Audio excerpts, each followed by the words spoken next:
बिस्मिल्लाहिर्रहमानिर्रहीम। अस्सलाम वालेकुम दोस्तों, मेरा नाम राबिया है और आप देख रहे हैं सीक्रेट्स ऑफ फिज़िक्स। तो हमने रजिस्टर्स का टॉपिक स्टार्ट किया था, ठीक है। हमने लेक्चर 20 तक दो टाइप्स पढ़ ली थी रजिस्टर्स की। रजिस्टर्स मैंने क्या बताया था, ग्रुप ऑफ फ्लिप फ्लॉप्स होते हैं, ठीक है। और हमने दो केसेस इसके पहले स्टडी कर लिए हैं। इसकी 4 टोटल टाइप्स होती हैं, ठीक है। हमने 2 टाइप स्टडी कर लिए हैं, बहुत ही डिटेल में हमने स्टडी कर लिया है, ठीक है। और उससे रिलेटेड एक एग्जाम क्वेश्चन जो आया था उसके बारे में भी बात की थी।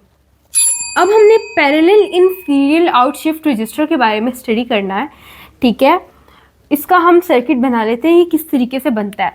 अब डाटा पैरेलली इन होगा। अच्छा, हमारे जो डाटा है वो है क्या, पहले हम अपने डाटा को डिफाइन कर लेते हैं। जो हमने डाटा स्टोर करवाना है और शिफ्ट करवाना है वो है 0, 1, 1 एंड 0, ठीक है। मैंने आपको पहले भी बताया था कि एक ही एग्जाम्पल हम उसी को लेके चलेंगे, ठीक है। ये हमारी होती है लीस्ट सिग्निफिकेंट बिट और ये होती है मोस्ट सिग्निफिकेंट बिट, ठीक है। तो डाटा को हम इस तरीके से शिफ्ट करवाते हैं, यहाँ से यहाँ, ओके। अच्छा, हमारा सर्किट बनता किस तरीके से, क्योंकि ये ग्रुप ऑफ फ्लिप फ्लॉप होता है तो हमें फ्लिप फ्लॉप्स ही लगानी पड़ेंगी। ये हमारी फ्लिप फ्लॉप नंबर 3, ये फ्लिप फ्लॉप नंबर 2, ये flip flop number 1 and this is flip flop 0, ठीक है। यहाँ तक हो गया। 4 फ्लिप फ्लॉप हमारी बन गई to store 4 bit of data. एक flip flop 1 bit of data को स्टोर करती है, ठीक है।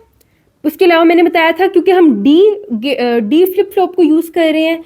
अब देखिए, यहाँ पर हमने डाटा को पैरेलली इन करवाना है, ऐसा ही है ना, पैरेलली इन करवाना है। तो जो हमारा D3 है वो क्या होगा, हाँ, वो होगा 0।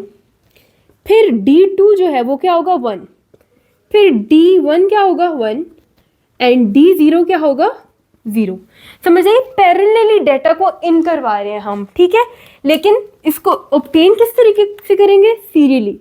इस तरीके से डाटा आगे शिफ्ट होगा अगर आपको डाटा चाहिए तो, ठीक है। यानी डाटा आपको चाहिए Q, अगर आपको चाहिए Q3, Q2, Q1 and Q0, ठीक है ना। अब इसका हमने टेबल बनाना है जो हम हमेशा से बनाते आ रहे हैं। अच्छा, और यहाँ पर हमारा क्लॉक सिग्नल भी लगेगा। क्लॉक सिग्नल लगेगा तो ही डाटा शिफ्ट होगा, वैसे डाटा शिफ्ट नहीं होगा। क्लॉक पल्स कह लें, क्लॉक सिग्नल कह लें, जो भी कह लें, ठीक है। यहाँ तक समझ आई। हमने अपने डाटा को सबसे पहले चूज़ करना है। मैम आपको 5 बिट डाटा भी दे सकती है, 7 बिट डाटा भी दे सकती है, जितना मर्जी बिट डाटा दें उतनी आपने फ्लिप फ्लॉप्स लगानी है और 0 से स्टार्ट करना है हमेशा, ठीक है। क्लॉक पल्स हमने लगाई, उसके बाद हमने अपनी फ्लिप फ्लॉप्स डिफाइन की। फ्लिप फ्लॉप 3 में ये है, फ्लिप फ्लॉप 2 में ये है, फ्लिप फ्लॉप 1 में ये वाला डाटा एंड फ्लिप फ्लॉप 0 में। अच्छा, ये मैं यहाँ पर क्यों लिख रही हूँ, बिकॉज हमारे लिए थोड़ा सा ईजी हो जाए, ठीक है। वरना जो ये है वही ये चीज़ है, लेकिन हम बार बार यहाँ पर चेंजिंग नहीं कर सकते ना, इस वजह से मैं यहाँ पर एक टेबल सा बना रही हूँ, ठीक है। 0 क्लॉक पल्स जब हमारी है, ठीक है, उस टाइम पर इसके अंदर कौन सा डाटा स्टोर है, हाँ, उस टाइम तो इसके अंदर यही है ना, Q3 है, Q2 है, Q1 है और Q0 है, ठीक है। लेकिन जैसे ही हमने पहली क्लॉक पल्स दी तो सारा डाटा क्या हो गया, इसके अंदर एंटर हो गया, पैरेलली एंटर हो गया। यानी इसके अंदर 0 आ गया, इसके अंदर 1, 1 और यहाँ पर आ गया 0, ठीक है।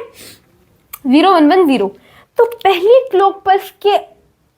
क्लॉक पल्स में ही हमारा सारा डाटा क्या हो गया, स्टोर हो गया।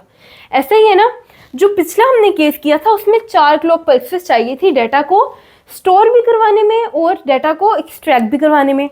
जो पहला केस था हमारा serial in and serial out, उसमें 4 क्लॉक पल्सेस जो हैं वो चाहिए थी डाटा को स्टोर करवाने में, ठीक है। और 3 और चाहिए थी डाटा को एक्सट्रैक्ट करवाने में, मतलब उसमें टोटल 7 क्लॉक पल्सेस चाहिए थी। अच्छा, हम ना इसका एक डिफरेंस भी करेंगे, ठीक है, ताकि हमें अच्छे से आइडिया हो जाए।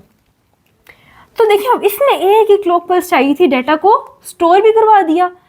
अच्छा, हमने डाटा को स्टोर करवाया अभी तक। यहाँ पर ना हमारा डाटा क्या हो गया, पहली क्लॉक पल्स में डाटा स्टोर हो गया, डाटा स्टोर्ड, ठीक है ना, डाटा स्टोर हो गया पहली क्लॉक पल्स में।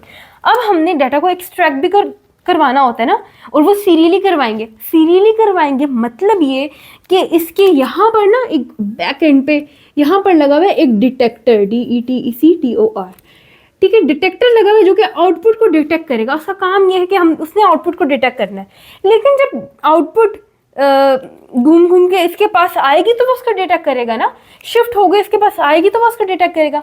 तो ये इस तरीके से किस तरह करेगा वो डिटेक्ट? तो हम क्या करेंगे, एक और क्लॉक पल्स लगाएंगे, सिग्नल देंगे, डाटा को शिफ्ट करवाएंगे। यहाँ पर हम लगाएंगे कुछ भी नहीं, डैश आएगी, ये 0 इधर शिफ्ट हो जाएगा, ये 1 इधर शिफ्ट हो जाएगा और ये वाला 1 इधर शिफ्ट हो जाएगा। फिर एक और क्लॉक पल्स लगाएंगे, एक और डैश आएगी, ये वाली डैश इधर चली जाएगी, ये 0 जाएगा, इस वाली फ्लिप फ्लॉप में ये 1 इधर चला जाएगा। फिर एक और क्लॉक पल्स लगाएंगे, ये वाली डैश इधर, ये डैश इधर, ये वाला 0 इधर। ठीक है, अब जो फ्लिप फ्लॉप 0 है इसके अंदर आप देखें, पहले 0 क्लॉक पल्स में इसके पास था Q0, आउटपुट इसकी थी Q0, लेकिन 3 क्लॉक पल्सेस के अंदर अंदर इसके पास क्या आ गया, 0 1 1 0। मतलब हमारा डाटा जो है वो एक्सट्रैक्ट हो गया, यहाँ पर एक्सट्रैक्टेड। तो पहली क्लॉक पल्स में डाटा स्टोर हो गया, 0 1 2 3 4, फोर्थ क्लॉक पल्सेस तक हमारा डाटा एक्सट्रैक्ट हो गया। ठीक है, पैरेलल इन सीरियल आउट के बारे में पता लगा। वैसे थोड़ा बहुत आपको स्टार्ट में ना कंफ्यूजिंग सा केस लगेगा, लेकिन आपने बिल्कुल भी कंफ्यूज नहीं होना। जब भी बात हो पैरेलल की तो पैरेलली डाटा को आपने इन करवा देना है। ठीक है, और सीरियल आउट का मतलब है, सीरियली आउट का मतलब है कि हमारा सारा डाटा जो है वो शिफ्ट होकर, हमारी जो आउटपुट है वो शिफ्ट होकर यहाँ पे आएगी, आखिरी वाले पे आएगी। ठीक है, 0 वाले पे, और वहाँ पर डिटेक्टर लगा होगा और वो डिटेक्टर उसको क्या करेगा, एक्सट्रैक्ट कर लेगा, डिटेक्ट कर लेगा। समझ आ गई? यहाँ तक ये चीज़ समझ आया आपको? अच्छा, ये जो केसेस है ना ये अब थोड़े शॉर्ट होते जा रहे हैं ना। जो हमारा एक और केस है वो भी डिस्कस करते हैं और लेक्चर को करेंगे हम एंड। ठीक है, उसके बाद रजिस्टर्स वाला टॉपिक जो ख़त्म हो जाएगा। ओहो, अच्छा अब इसकी फोर्थ टाइप करते हैं। ठीक है, यहाँ पर हमारे रजिस्टर जो है वो ख़त्म हो जाएगा। Parallel in and parallel out shift register. ठीक है, डाटा जो है वो पैरेलली इन जाएगा। ठीक है, मैंने बताया था कि जो हमारा इनपुट्स होती हैं वो D से रिप्रेजेंट होती हैं, D3। ठीक है, वो हमारी क्या होगी, वो होगी 0, क्योंकि डाटा हमारा यहाँ से यहाँ शिफ्ट होता है, तो ये होगी 0। फिर D2 पैरेलली इनपुट होगी 1, फिर D1 वो भी है 1 और D0 क्या है, 0। पैरेलली डाटा जो है वो इन जा रहा है और रिसीव भी कब होगा, पैरेलली आउट।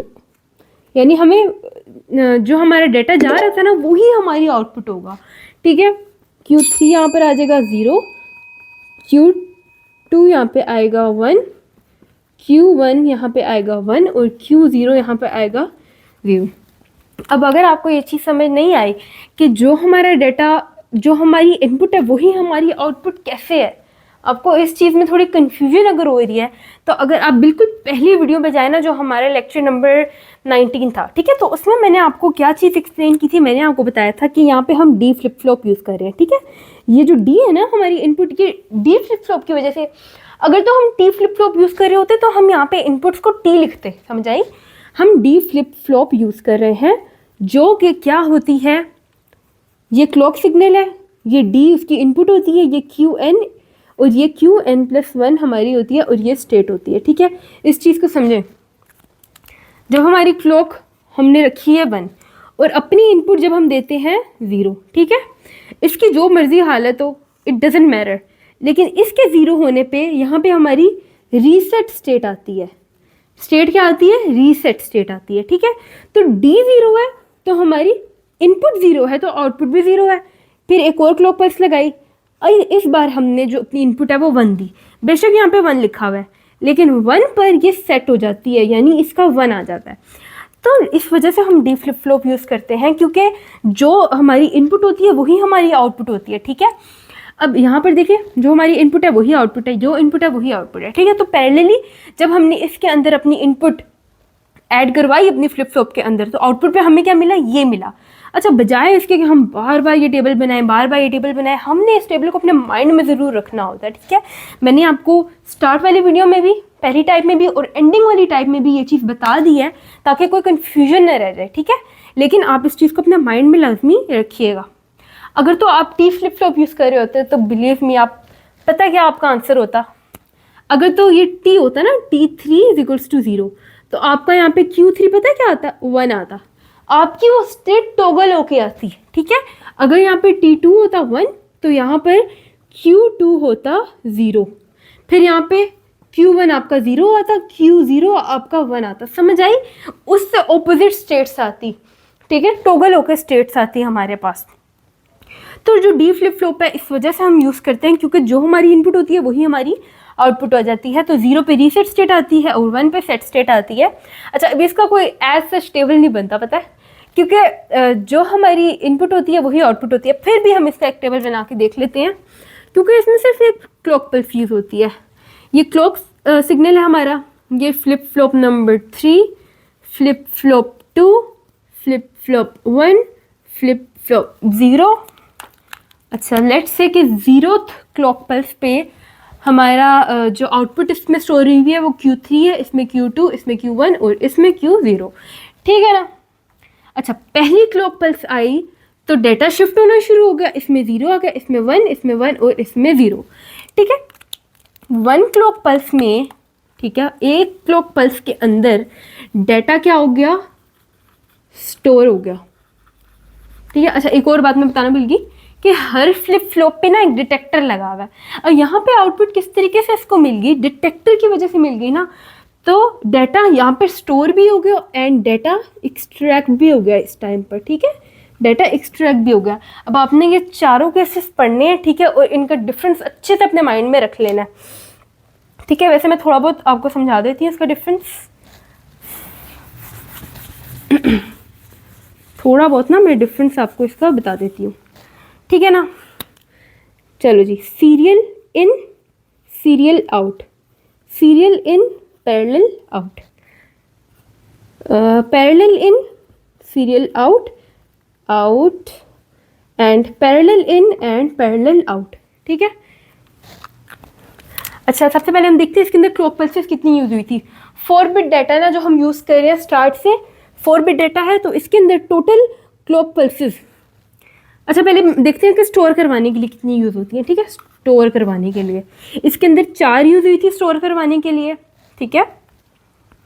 इसके अंदर सीरियली इन करवाया था ना मैंने डाटा को, तो 4 क्लॉक पल्सेस ही यूज़ हुई थी। फिर serial in, sorry, parallel in and serial out में कितनी यूज़ हुई थी मैं देख लूँ। पैरेलल इन में एक हमारी यूज़ हुई थी, अब आपने देखना है इसको सही से, और इसके अंदर एक यूज़ हुई थी स्टोर करवाने के लिए। अब एक्सट्रैक्ट करवाने के लिए डाटा को कितनी यूज़ हुई थी, ठीक है। इसमें 3 और लगी थी, मतलब टोटल 7 लगी थी डाटा को एक्सट्रैक्ट करवाने के लिए। Serial in and parallel out में 4 ही लगी थी क्योंकि जब जैसे डाटा स्टोर हुआ पैरेलली वो आउट भी आ गया, ठीक है ना। अच्छा, parallel in and serial out, parallel in serial out में ये था कि पैरेलली डाटा हमारा स्टोर तो हो गया, जिस तरह यहाँ पर स्टोर हो गया था डाटा, ठीक है, लेकिन उसको आउट लेके आने के लिए, एक्सट्रैक्ट करवाने के लिए 3 और लगी थी, ठीक है। तो टोटल 4 लगी थी इसमें भी, ठीक है, और इसमें एक ही लगी थी, एक ही हमारी क्लॉक पल्स में डाटा स्टोर भी हो गया और डाटा एक्सट्रैक्ट भी हो गया। अच्छा, ये वाली जो टाइप है ना, parallel in and parallel out, ये सबसे ज़्यादा फास्ट होती है।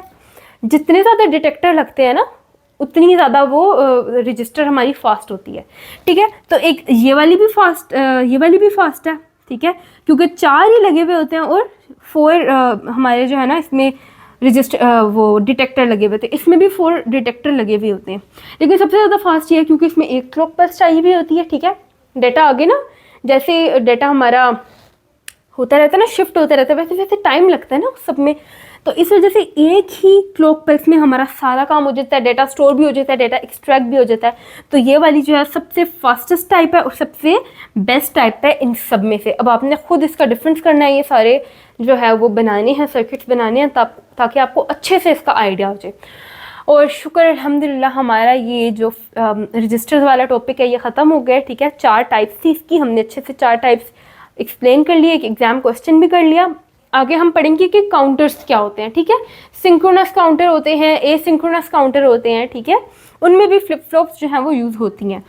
तो खैर अब तक के लिए बस ये इतना ही है। अगर आपको कोई भी कन्फ्यूजन हो आप कमेंट सेक्शन में लाजमी पूछें, और अगर आपको ये वीडियो अच्छी लगी है तो give it a big thumbs up and subscribe to our channel if you are new. Okay, thank you, अल्लाह हाफ़िज़।